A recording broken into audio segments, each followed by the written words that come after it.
வணக்கம். I'm Mala, life and parenting coach.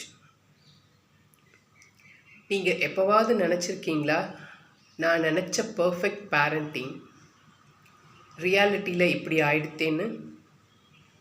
குழந்தைங்கன்னா நான் சொல்கிறதையெல்லாம் கேட்பாங்க. நான் எப்போவுமே ரொம்ப அமைதியாக இருப்பேன். என் ஃபேமிலி ரொம்ப சப்போர்ட்டாக இருக்கும். ஆனால் அதெல்லாம் ரியாலிட்டியில் நடந்துதா? இதை பற்றி தான் நம்ம இப்போ பார்க்க போகிறோம்.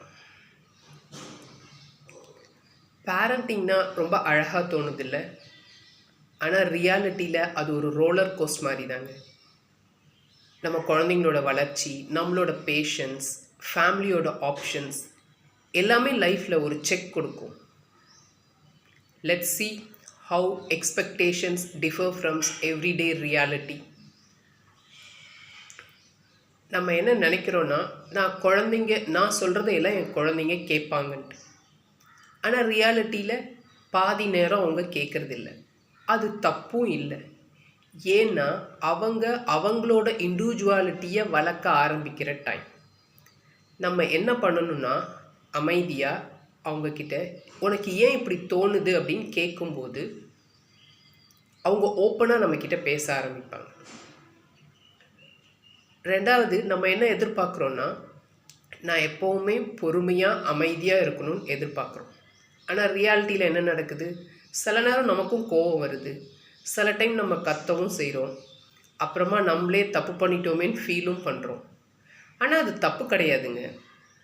ஏன்னா நம்மளும் மனுஷங்க தான்.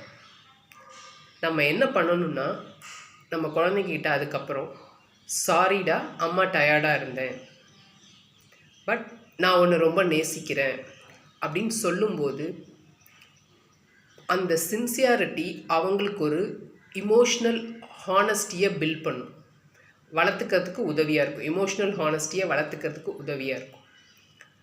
மூணாவது, நம்ம என்ன நினைக்கிறோன்னா, என்னோடய பேரண்டிங் ஸ்டைலை என் ஃபேமிலி எல்லோரும் அக்செப்ட் பண்ணிப்பாங்கன்னு நினைக்கிறோம். ஆனால் ரியாலிட்டியில் பாட்டி, தாத்தா, ரிலேட்டிவ்ஸ் ஒவ்வொருத்தவங்களுக்கும் ஒரு ஒப்பீனியன்.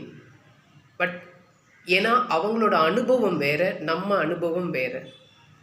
அந்த டைமில் நம்ம அவங்கள ப்ளேம் பண்ணாமல், ஆர்கியூ பண்ணாமல் நம்ம என்ன செய்யணும்னா, I respect your views, but எனக்கு என்னோட மெத்தட் பெட்டராக ஒர்க் பண்ணணும்னு தோணுது அப்படின்னு சொல்லும்போது நம்ம அவங்களையும் மதிக்கிறோம், நம்ம பவுண்ட்ரிக்குள்ளேயும் இருக்கிறோம். So respect plus boundary is equal to peaceful home.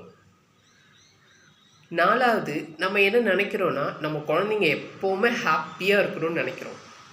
ஆனால் ரியாலிட்டியில் சில டைம் அழுவாங்க, சில டைம் கோவப்படுவாங்க, சில டைம் சோகமாகவும் இருப்பாங்க. ஆனால் தட்ஸ் நார்மல். நம்ம அதுக்காக ஃபீல் பண்ணணும்னு அவசியம் இல்லை. we need not fix every feelings. அவங்களோட எல்லா ஃபீலிங்ஸையும் நம்ம ஃபிக்ஸ் பண்ணணுன்றது இல்லை. நம்ம என்ன பண்ணணும்னா, we should be there with them. நம்ம அவங்களோட இருக்கணும். அவங்க அந்த ஃபீலிங்ஸை ஃபுல்லாக அவங்க அதை அனுபவம் பண்ணுறதுக்கு நம்ம சப்போர்ட்டாக இருக்கணும். ஏன்னா அதுதான் அவங்களுக்கு எப்படி ஹேண்டில் பண்ணணும், இமோஷன்ஸை எப்படி ஹேண்டில் பண்ணணுங்கிறத கற்றுக் கொடுக்கும். ஸோ பேரண்டிங் ஒரு பர்ஃபெக்ஷன் அப்படிங்கிறத தாண்டி ரியாலிட்டிங்கிறது தாங்க முக்கியம். உங்கள் குழந்தைங்க உங்ககிட்ட பர்ஃபெக்ஷன் எதிர்பார்க்கல, ரியாலிட்டி தான் எதிர்பார்க்குறாங்க. ஸோ பேரண்டிங்கிறது இட்ஸ் நாட் பர்ஃபெக்ஷன், அது ஒரு ப்ராக்ரஸ். ஏன்னா உங்கள் குழந்தைங்க உங்ககிட்ட தான் சேஃபாக ஃபீல் பண்ணுறாங்க. நீங்கள் தான் உங்கள் குழந்தைங்களோட ஹீரோ. ஸோ எப்போவுமே ரியலாக இருங்க, ஹாப்பியாக இருங்க. Thank you.